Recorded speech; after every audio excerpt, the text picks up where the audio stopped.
Hi there. Oh, look, the light just actually came on. That must be a mistake. I'm MJ Clemenco, and I thought maybe tonight we could talk about how to manage an unmanageable life because I am old enough to remember when computers didn't exist.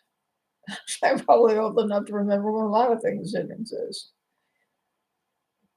But when computers came on the scene, the big hype was we were going to have all this time, and we were going to do what we wanted to do because we're going to have all this leftover time, and we can have more barbecues, and we can have more fun with each other and play with our kids. And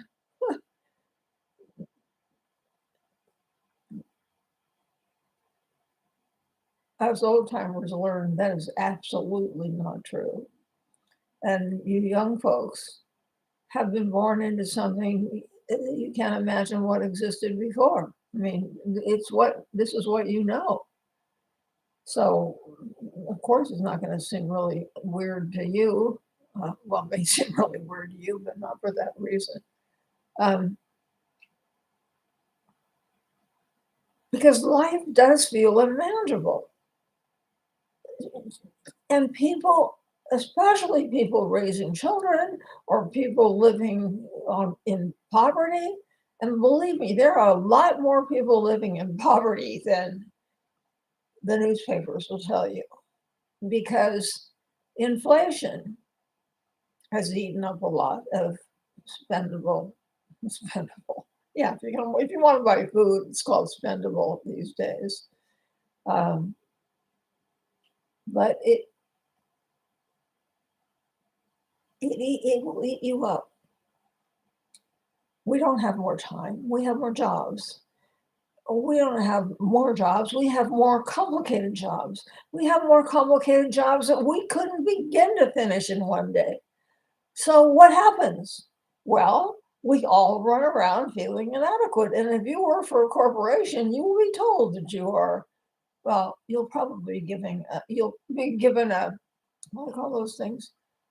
An improvement letter from your employer. And maybe even a time management chart. Wouldn't that be nice? For heaven's sakes. I mean, it's just a shame that there doesn't seem to be any way out of this right now because if mom works, she's going to wind up giving all that money to the daycare people, unless she's fortunate enough to have someone like grandma who lives with her.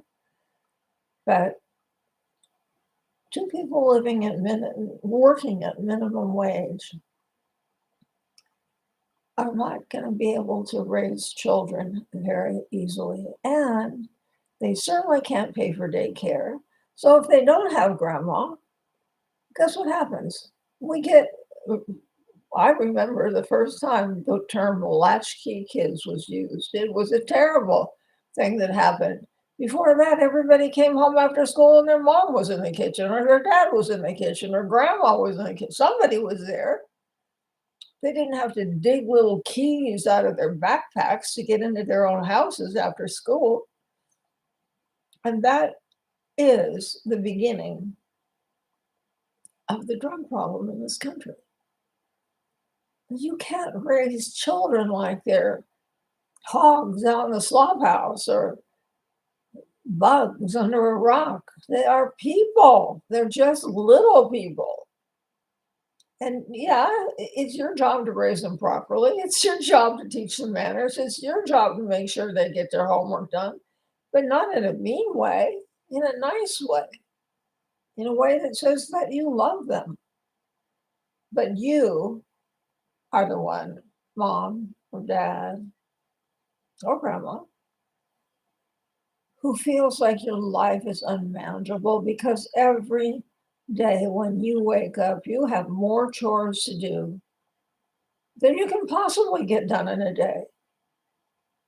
So what do? You try really, really hard, right? Right. Very few people wake up in the morning and go, "Oh, hell, I don't care."